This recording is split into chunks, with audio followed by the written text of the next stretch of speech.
The journey from the attic is to trace the unknown through the known. What we know is Bharatnatyam, all of us. Its modern history, historians and practitioners have taught and told the world that this art had a glorious past, one that is closely tied to the idea of the dancing god in stone, bronze or paintings. Students and audiences often encounter historic time frames such as 2000 years ago, or in the golden age of sage Bharata, or the Treta Yuga, etc.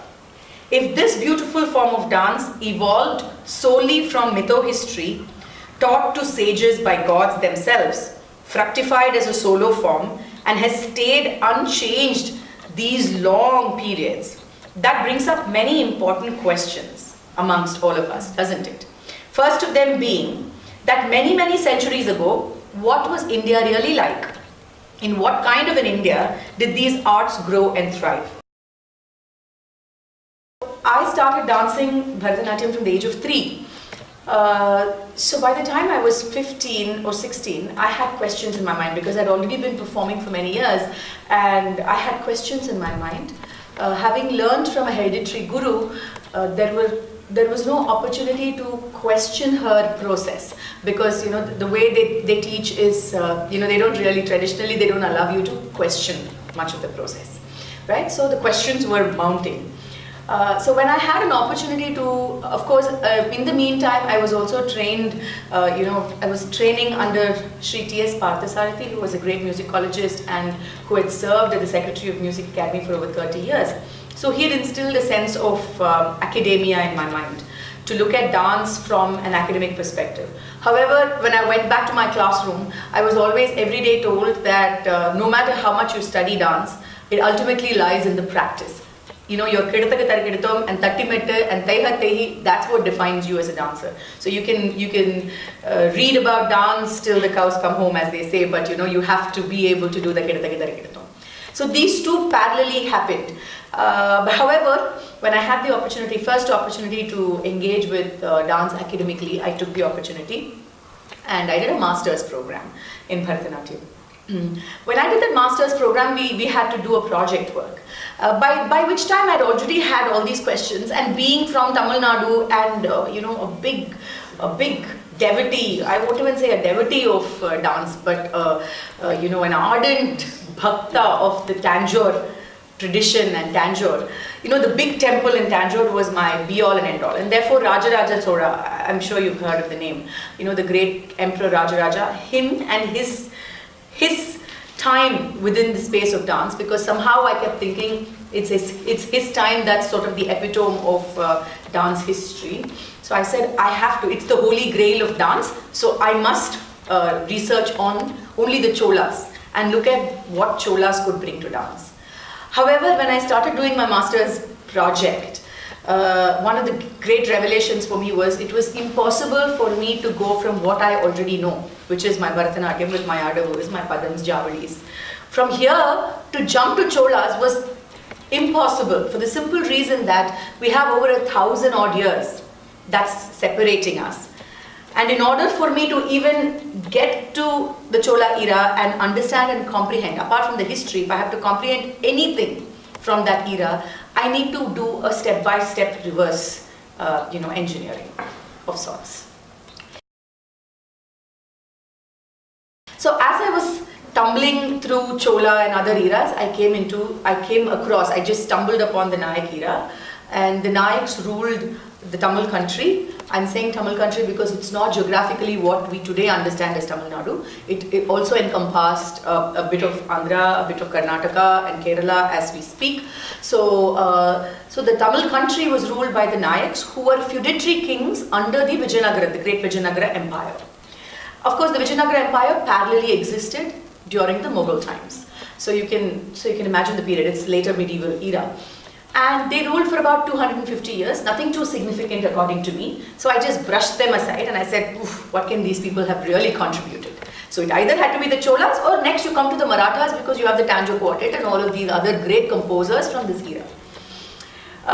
However, never say never, right? So when I negated the presence and importance of the Nayak era, they kept coming back. it kept coming back to me, the Raghunatha Nayaka and Vijayaraghava Nayaka and their contributions and the literature. I discovered at least 34 different repertoires that were performed during the Nayak era. So for me, it was fascinating to realize that what was Bharatnatyam or considered Bharatnatyam, quote unquote, in the 17th, 18th century did not have Alaripu Jatiswaram, Shabdam, Varnam and all of that. So there were all these other different terminologies with all these other different lakshanas, and for me now, of course, the challenge was to find out where within this was Padavarnam, where within this was Padam or Javali or Tilana, for example. Over a period of time, when I started correlating, not just in dance history, one of the things we tend to do is look at only the textual tradition and the textual history of the art. But being a student of archaeology and a keen student of history, one of the first things that hit me was one has to correlate the history of the political history of the place and the era to be able to place dance within that context. So that was one of the big things that really changed the course of my own research. So From the Attic, of course, is a performance projection of the doctoral work, where there is a lecture series, there's a storytelling, and then there's an exhibition, and then there are a series of performances. If you must take it further and look at the historicity of this dance form, further beyond, say to the Chola era or even beyond, say all the way to the Natyashastra, the connection is there, but it's there visible only for an academic eye, only for a researcher and not for the naked eye. So if I do an Adavu, if I say I do Tayyum Tatta, and if I say, why don't you look at Natyashastra and tell me where is Tayyum Tatta? It's not there. So where does, the extant works, as we call them, okay, their connection to the art form has to be bridged with all these immediate cultural memories, and that's what I think changed the way I consumed or I started practicing the form itself. It is this immediate past or medieval past that we as a nation have access to in terms of memories, documentation and evidence. Seriously, if you want to look at the academic aspect of dance history or performance history, you have more documentation and evidence from this medieval past than way back in the golden era. So this medieval India is a reality for us in a way that ancient India perhaps can never really be. Therefore, seeing the continuity of Bharatanatyam during this medieval period was of the greatest interest to me. Amidst the clanking sounds of swords, the Deccan, particularly Tamil Nadu or Tamil country, heard a lot of music. Outstanding creations of poets and poetesses, composers and natavanars whose lives and existence was closely tied to the consequence of each of these wars. So every war saw a change in the way art was consumed or produced or practiced. So the pedagogy of the art completely changed with every political shift. So it's not one continuous, unbroken history that you can trace only through the Natya Shastra or only through the Sangeeta Darpana or only through Sangeeta Ratna. That's quite impossible. That's like living in La La Land, most of the time, right? So yet these people created amidst war. Most of music and dance was being created. One of the 17th century works that definitively talks about Jakini is called Nartana Nirnaya. So those of you who are also, if there is any Kathak practitioner here, it is a quintessential work for Kathak, right? So Nartana Nirnaya is a very important text written by Pandarika Vittala. Now Pandarika Vittala was a Kannadiga who lived in the borders of Karnataka, Maharashtra. He travelled all the way from Karnataka, by foot of course, all the way through Kerala, Tamil Nadu, or the Tamil country, and came to Akbar's court here.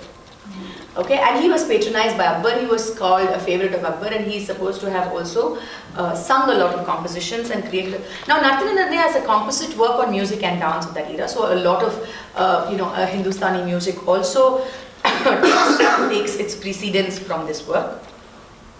There are some wonderful critical editions of that work if you're interested. Now, for my own interest, I had to look at, whenever I reconstruct a repertoire, I have to look at the etymology of the word. What does Jhakkini really mean?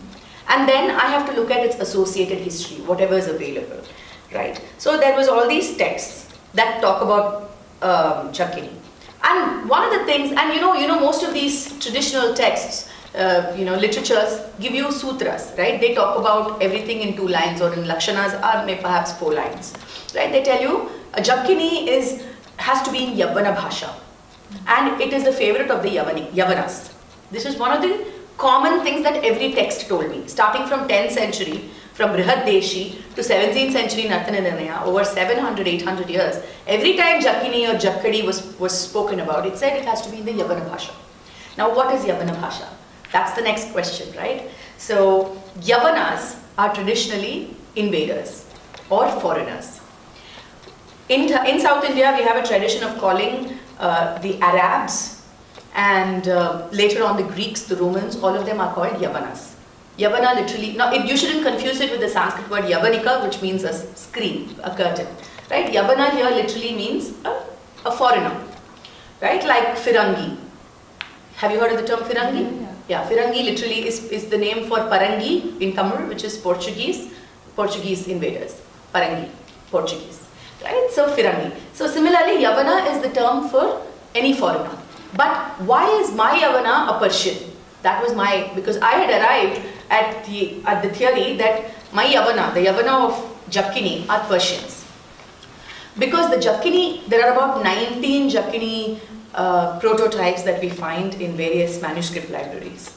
Collecting all of it, one of the common threads that I found in all of these 19 Jakkinis is a phrase that says Elilam, Elilam Lale, Elilam, Elilam Deva.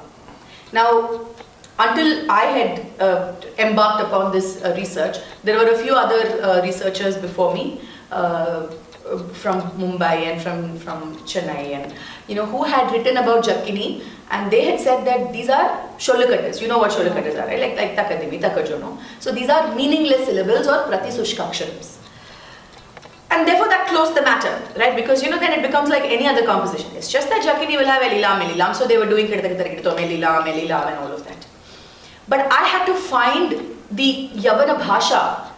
So then I had to sit with the various lugats and the various Persian texts, because the term Jakkini itself led me to Persian. Because jhank, it comes from the term jhank, which means the gungru, the sound of the gungru, jhanak.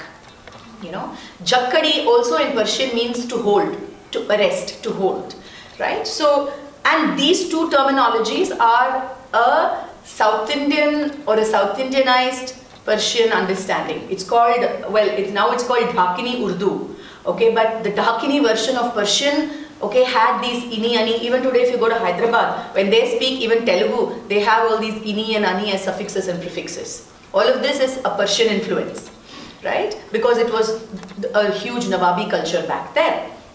So coming back to the Jakkini, the Yavana Bhasha, Elilam, Elilam, after I'm looking at 3.5 years of constant work and finding and being bashed up for saying there is Persian in Bharatnatyam. So Elilam, Elilam turned out to be Ilahi, Ilahi Deva. Ilahi, Ilahi Lama, Ilahi, Ilahi Deva. Ilahi, as all of you know, is O God. And also, as some of you might know, Jesus Christ in one of the Psalms, he is supposed to have spoken these words just before crucifixion. And this dance form, as described in these traditional texts, talk about brahmaris, right? It talks about the different kind of brahmaris that are supposed to be employed in Jakkini. So when I was looking at reconstructing the dance, I needed to look at the various brahmaris, but you see there are not that many brahmaris in Bharatanatyam. If you see, we do have brahmaris, but we do not, it's not like Kathak, we don't have the chakras and we don't have those kinds of twirls. So then the correlation was, okay, let's look at it from the Persian point of view, what could have influenced? And then the South Indian, again, like I said, the political and geographical history of every region, that really decides and governs the form. South India had a very strong Sufi influence right from the 1st century AD. So we've had Sufi saints travel through the Sangam era, and we've had traders travel through the Malabar, as we know today, Malabar. The term is actually Mabar, which is Arabic, which means transit point. So there were there were traders from West Asia who used to travel to the south. And they used to only set sail during the monsoon, which means between monsoon and monsoon you had to stay inland.